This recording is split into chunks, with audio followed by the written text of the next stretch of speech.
हाँ जी, तो नमस्कार भी सभी को। कैसे हो सारे? उम्मीद करूंगा सब बढ़िया होगे, स्वस्थ होगे, मस्त होगे, अच्छे से चल रही होगी आप सभी की तैयारी।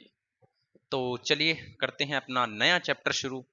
और आप सभी जानते ही हो हमने 11th क्लास की बायोलॉजी के चैप्टर नंबर 18 कंप्लीट कर लिया है। आज पढ़ते हैं उत्सर्जी पदार्थ व उसका निष्कासन। नाम अजीब सा दिया हुआ है, लेकिन हमें पढ़ना क्या है इसमें? उत्सर्जन तंत्र, बस। उत्सर्जन तंत्र यानी कि हमारे शरीर में बहुत सी जैव प्रक्रम होते हैं, जिसके दौरान कुछ अपशिष्ट पदार्थ बनते हैं। उनको शरीर से बाहर निकालने की जो प्रोसेस होती है, वो सारा सिस्टम हम इस अध्याय में पढ़ेंगे। ठीक है, चलिए करते हैं शुरू। मानव उत्सर्जन तंत्र के बारे में पढ़ेंगे, मूत्र निर्माण के बारे में पढ़ेंगे, वृक्क नलिका के विभिन्न भागों के कार्य को पढ़ेंगे, निस्यंदन के संग्रहण करने की क्रिया विधि पढ़ेंगे, वृक्क क्रियाओं का निम्न करेंगे, मूत्रण पढ़ेंगे, उत्सर्जन में अन्य अंगों की भूमिका और वृक्क विकृतियां। इन सभी टॉपिक्स के बारे में हम पढ़ेंगे। प्राणी उपापचयी क्रियाएं यानी कि वही जैव प्रक्रम क्रिया अथवा अत्यधिक अंतःग्रहण जैसी क्रियाओं द्वारा ammonia, urea, uric acid, carbon dioxide, जल व अन्य आयन जैसे सोडियम, पोटेशियम, क्लोरीन, फास्फोट, सल्फेट आदि का संचय करते हैं। बिल्कुल करते हैं। अभी कैसे? एक तो उपापचय क्रियाएं होती हैं, वही पाचन, श्वसन वगैरह। उसी के दौरान कुछ अंतःग्रहण यानी अत्यधिक बहुत ज्यादा मात्रा में चीजों का अंतःग्रहण करने के दौरान प्राणी क्या करते हैं? अपने शरीर में अमोनिया का स्टोरेज करते हैं, यूरिया का करते हैं, यूरिक एसिड का करते हैं, कार्बन डाइऑक्साइड, इन चीजों का संचय करते हैं।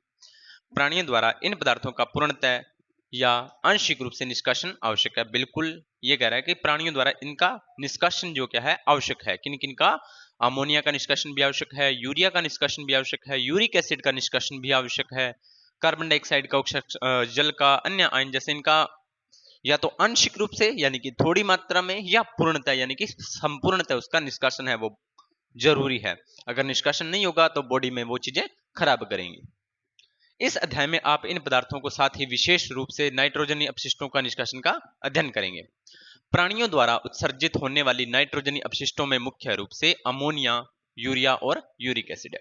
यानी कि प्राणी जो मुख्यतः उत्सर्जित करने वाले जो पदार्थ होते हैं ना, वो आपको मुख्यतः तीन याद रखने हैं। एक तो अमोनिया याद रखना है, एक यूरिया याद रखना है और एक यूरिक याद रखना है। ये तीन चीजें हैं वो मुख्यतः प्राणियों को निष्कासित करनी होती हैं। इसमें सर्वाधिक अमोनिया अविक है। सर्वाधिक इन तीनों में अगर बात करें तो इनमें सर्वाधिक है आपका अमोनिया, जो टॉक्सिक का मतलब खतरनाक, जहरीला, वो क्या है? आपका अमोनिया है। चलिए यहां तक आपको क्लियर हो गई है। और इसके निष्कासन के लिए अत्यधिक जल की आवश्यकता होती है। अत्यधिक जल की आवश्यकता होती है। किसके? अमोनिया के निष्कासन के लिए अत्यधिक जल की है वो आवश्यकता होती है। इस चैप्टर को पढ़ने से पहले 11th क्लास जो मैंने आपको नॉर्मल बोर्ड पर आपको जब उत्सर्जन तंत्र पढ़ाया था, उसको जाकर डिटेल से पढ़ोगे तो आपको और चीजें ज्यादा क्लियर हो जाएंगी। यूरिक अम्ल का कम अविश्व है और जल की कम मात्रा के साथ निष्कासित किया जा सकता है। यूरिक अम्ल है वो कम मात्रा में भी निष्कासित किया जा सकता है।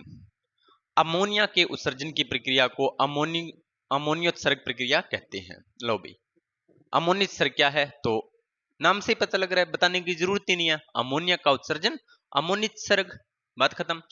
अनेक अस्थिल मछलियां, उभयचर, जलीय कीट अमोनिया उत्सर्जी प्रकृति के हैं। लो भी आपको याद रखने हैं कि अमोनिया का उत्सर्जन करने वाले कौन कौन से प्राणी होते हैं। तो अस्थिल मछलियां होती हैं, उभयचर यानी कि जो जल और स्थल दोनों पर रहते हैं, और जो जलीय कीट होते हैं वो क्या करते हैं? अमोनिया का उत्सर्जन करते हैं। ये भी आपको याद रखना है। कौन कौन से? अस्थिल मछलियां, उभयचर और जलीय कीट। आगे बढ़ते हैं। अमोनिया सरलता से घुलनशील है, तभी तो जल की ज्यादा मात्रा आवश्यकता होती है। सॉरी भाई। इसलिए आसानी से अमोनिया आयनों के रूप में शरीर के सतह पर मछलियों के क्लोन गिल की सतह से विसरण द्वारा उत्सर्जित हो जाते हैं। मछलियों में किसके द्वारा? क्लोन के द्वारा। अब क्लोन या गिल्स मैंने आपको पढ़ाए थे श्वसन में कि जो जलीय प्राणी होते हैं वो क्लोन्स द्वारा, अपने क्लोम द्वारा अपना जो है उत्सर्जन करते हैं और श्वसन करते हैं। तो इसी क्लोम के द्वारा ये अपना उत्सर्जन भी करते हैं। कौन सी प्रक्रिया? विसरण। उच्च पदार्थों का उच्च सांद्रता से निम्न सांद्रता की ओर गमन करना, बस इतना ही विसरण होता है। इस उत्सर्जन में वृक्क की कोई अहम भूमिका नहीं होती। अमोनिया में उत्सर्जन में वृक्क की कोई अहम भूमिका नहीं होती है। इस प्राणियों को अमोनियो उत्सर्जी या अमोनोटिक कहते हैं। जो अमोनिया का उत्सर्जन कहते हैं, अमोनो उत्सर्जी क्या होते हैं?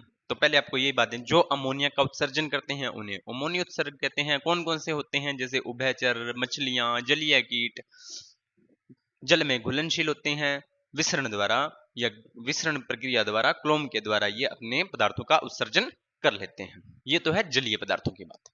आगे बढ़ते हैं। स्थलीय आवास में अनुकूल हेतु जल की हानि से बचने के लिए प्राणी कम अविश नाइट्रोजनी अपशिष्टों जैसे यूरिया और यूरिक अम्ल का उत्सर्जन करते हैं। जो स्थल में रहने वाले प्राणी होते हैं वो किसका? यूरिया और यूरिक अम्ल का उत्सर्जन करते हैं। अमोनिया का कम मात्रा में उत्सर्जन करते हैं ये स्तनधारी, कई स्थलीय उभयचर, समुद्री मछलियां यूरिया का उत्सर्जन करते हैं और इन्हें यूरियोत्सर्जी या यूरियोटोलिक कहते हैं। जो यूरिया का उत्सर्जन करते हैं उन्हें यूरियोटोलिक कहते हैं। इसमें कौन कौन आते हैं आपके? इसमें आपके स्तनधारी आते हैं, कई स्थलीय उभयचर आते हैं, समुद्री मछलियां आती हैं, जो मुख्यतः यूरिया का उत्सर्जन करते हैं। तो जो यूरिया का उत्सर्जन करते हैं उन्हें यूरियोटोलिक कहते हैं। उन्हें क्या कहते हैं? उन्हें यूरियोटोलिक कहते हैं। तो अमोनियोटोलिक समझ में आ गया, यूरियोटोलिक भी आपको समझ में आ गया। इन प्राणियों में उपापचयी क्रियाओं द्वारा निर्मित अमोनिया को यकृत द्वारा यूरिया में परिवर्तित कर रक्त में मुक्त कर दिया जाता है। अब ये कह रहा है कि होता क्या है, जो यूरियोटोलिक प्राणी होते हैं ना, उनमें जब उपापचयी क्रियाओं द्वारा अमोनिया का निर्माण होता है तो वो अमोनिया लीवर या यकृत द्वारा इसे यूरिया में बदल दिया जाता है। अमोनिया को किस में कन्वर्ट कर दिया जाएगा? यकृत द्वारा यूरिया में। अब याद हो तो जब मैंने आपको पाचन तंत्र पढ़ाया था तो मैंने आपको यकृत के कितने काम बताए थे, इसलिए इससे रासायनिक कारखाना भी बोला जाता है। किसे? यकृत को। शरीर का रासायनिक कारखाना कैसे बोला जाता है सर? देखो ये क्या क्या एंजाइम्स ये बना रहा है, पित्त रस का निर्माण ये कर रहा है, अमोनिया से यूरिया ये बना रहा है, आरबीसी का निर्माण ये कर रहा है, उधर ग्लाइकोजन से ग्लाइकोजन का स्टोरेज कर रहा है, पता नहीं कितने काम कर रहा है। तो जितने भी शरीर में रासायनिक अभिक्रियाएं, बहुत सी रासायनिक अभिक्रियाएं हैं वो आपकी जो यकृत है वहां पर संपन्न होती है, इसलिए यकृत को रासायनिक कारखाना बोला जाता है। चलो अपने टॉपिक पे आते हैं। अमोनिया को यूरिया में परिवर्तित कौन करता है? यकृत। और अब इसे यूरिया में रक्त में प्रवाहित कर दिया जाएगा। अब रक्त आपको पता है परिवहन का काम करता है, रक्त में यूरिया पहुंच गया, अब रक्त जाएगा फिल्ट्रेशन के लिए, फिल्ट्रेशन से वहां से रक्त फिल्टर होकर यूरिया का निष्कासन हो जाएगा, जिसे वृक्कों द्वारा निस्यंदन के पश्चात उत्सर्जित कर दिया जाता है। कुछ के वृक्कों के अधात्री या मैट्रिक्स में अपेक्षित परासरणता को बनाए रखने के लिए यूरिया की कुछ मात्रा रह जाती है। परासरणता को बनाए रखने के लिए कुछ में, ये रेयर केस में होता है भी, कुछ मात्रा रह जाती है। ठीक है, अब आगे बढ़ते हैं।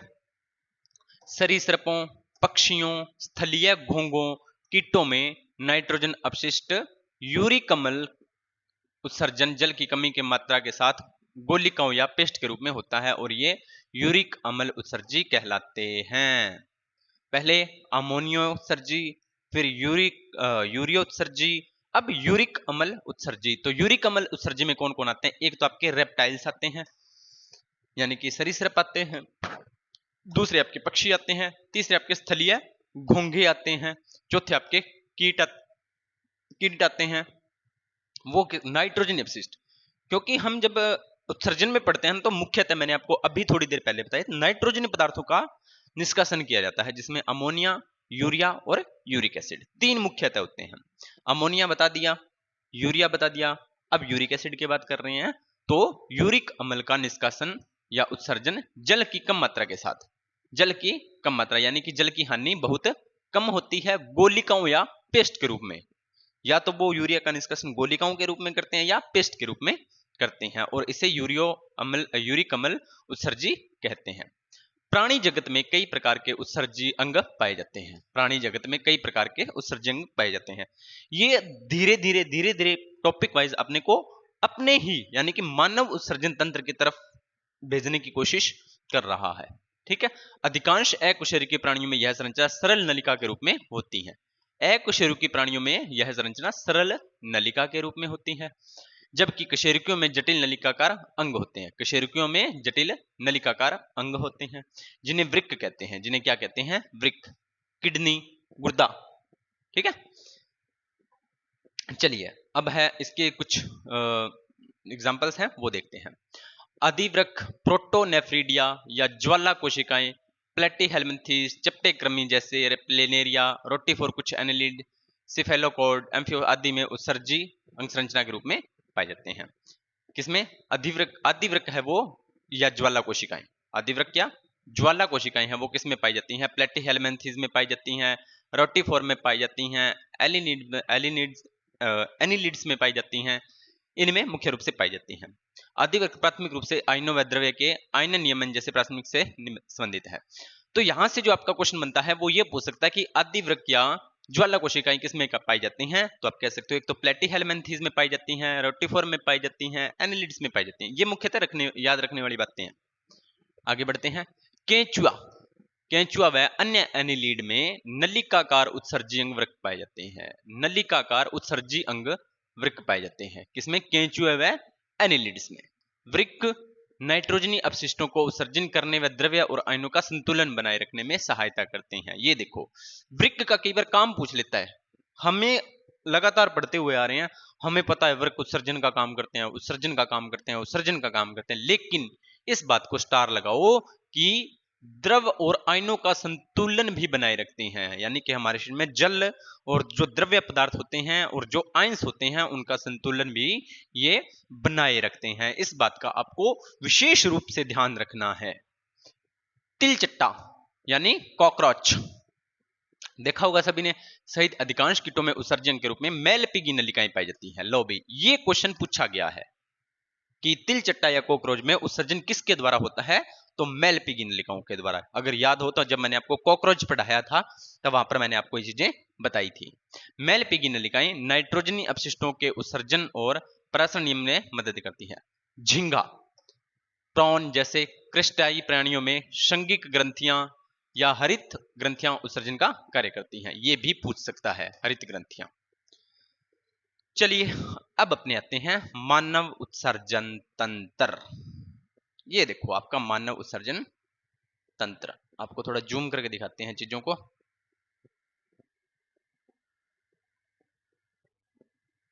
ध्यान से देखना, आपको चीजें और ज्यादा क्लियर होंगी। मैं आपको और ज्यादा चीजें क्लियरली बताऊंगा। इतना बहुत है। सबसे ये होती है जो आपको इस तरह से दिखाई दे रही है ना, ये है हमारा वृक्क, किडनी या गुर्दा। इसके ऊपर ये देखो आप टोपी लगी हुई, टोपी नुमा संरचना। ये टोपी नुमा जो संरचना है वो आपकी है अधिवृक्क ग्रंथि। कौन सी ग्रंथि? अधिवृक्क ग्रंथि है ये आपकी। कौन सी ग्रंथि है? अधिवृक्क ग्रंथि।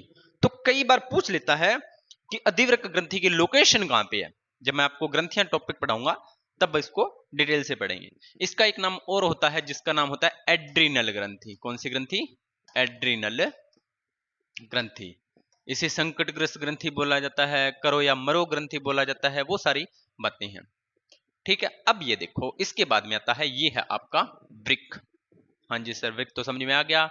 अब ध्यान से देखो तो ये जो रेड कलर की है, ये जो आपको रेड कलर की नलिका दिखाई दे रही है, एक नलिका से दिखाई दे रही है रेड कलर की, इसे बोला जाता है वृक्क धमनी। क्या बोला जाता है?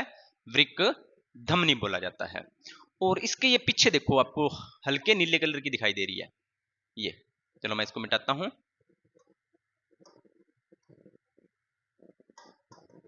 ये देखो ये वाली यहां पर दिखाई दे रही है ना, ये वाली, ये है वृक्क शिरा। क्या है? वृक्क शिरा। अब ये बड़ी वाली देखो, ये पृष्ठ महाधमनी है। ये कौन सी है? पृष्ठ महाधमनी है। ये इस तरह से मुड़ी हुई, ये वृक्क धमनी है जो वृक्क की तरफ गई हुई है, और जो बड़ी नलिका है ये पृष्ठ महाधमनी है। उसके बाद में वृक्क से ये देखो हल्के पीले कलर की आपको दिखाई दे रही है, ये वाली जो नलिका है ये है मूत्र वाहिनी। ये मूत्र वाहिनी जो किस में जुड़ती है? मूत्र वाहिनी आकर ये है आपका यूरिन ब्लैडर। ये क्या है आपका? यूरिन ब्लैडर या मूत्राशय। यहाँ पर आपका यूरिन है वो स्टोरेज होता है, यहाँ पर यूरिन का भंडारण होता है। बाद में जब अपने को यूरिन की फीलिंग आती है तब अपने इसका निष्कासन करते हैं। और ये होता है आपका आगे मूत्र मार्ग। ये क्या होता है? मूत्र मार्ग होता है। चलिए अब थोड़ा इधर देखते हैं। ये पश्च महाशिरा आ गई नीले कलर की। अब ये देखो, इसको थोड़ा किडनी को और देखो जूम करके, ये देखो इसको अंदर से काटते हैं। जब इसको देखा जाता है काटकर तब आपको ऐसे दिखाई देता है। तो ये बाहर वाला भाग होता है, इसे बोला जाता है वलकुट। और जो अंदर वाला भाग होता है इसे बोला जाता है मध्यांश मेड्यूला। मध्यांश मेड्यूला। तो पूछा जाता है कि किडनी के दो भाग होते हैं, बाहरी भाग वलकुट होता है, भीतरी भाग मेड्यूला या मध्यांश होता है। और ये जो बड़ा भाग है इसे बोला जाता है पेल्विस। क्या बोला जाता है? पेल्विस बोला जाता है। तो ये आपकी होगी किडनी। ये क्या होगी? आपकी किडनी हो गई। चलिए अब आगे बढ़ते हैं अपने उत्सर्जन तंत्र पर। ये आपको और मैं इसको करवा दूंगा, और काफी लेंथ है वैसे ये मैंने आपको किडनी दिखा दी है। कल अपने इसके बारे में, मानव उत्सर्जन के बारे में कल डिटेल से और पढ़ेंगे। ठीक है, कल इसके बारे में अपने और ज्यादा गहराई से पढ़ेंगे, क्योंकि अब ये थोड़ी क्लास लेंथी हो जाएगी। तो लगभग 15 या 20 मिनट की आपकी क्लास हो चुकी है। ठीक है, इस क्लास को देखना। और इस क्लास को देखने से पहले जो मैंने नॉर्मल आपको बोर्ड पर जब मैंने आपको उत्सर्जन तंत्र पढ़ाया है, 2 क्लासों में कंप्लीट करवाया, आपको उसको देख के आना, मजा आ जाएगा आपको पढ़ने में इस क्लास को। तो अगर ये क्लास आपको अच्छी लगी हो तो वीडियो को लाइक करना, शेयर करना, कमेंट करना और चैनल को करना सब्सक्राइब। मिलते हैं नेक्स्ट वीडियो और नए टॉपिक के साथ। तब तक आप सभी का धन्यवाद।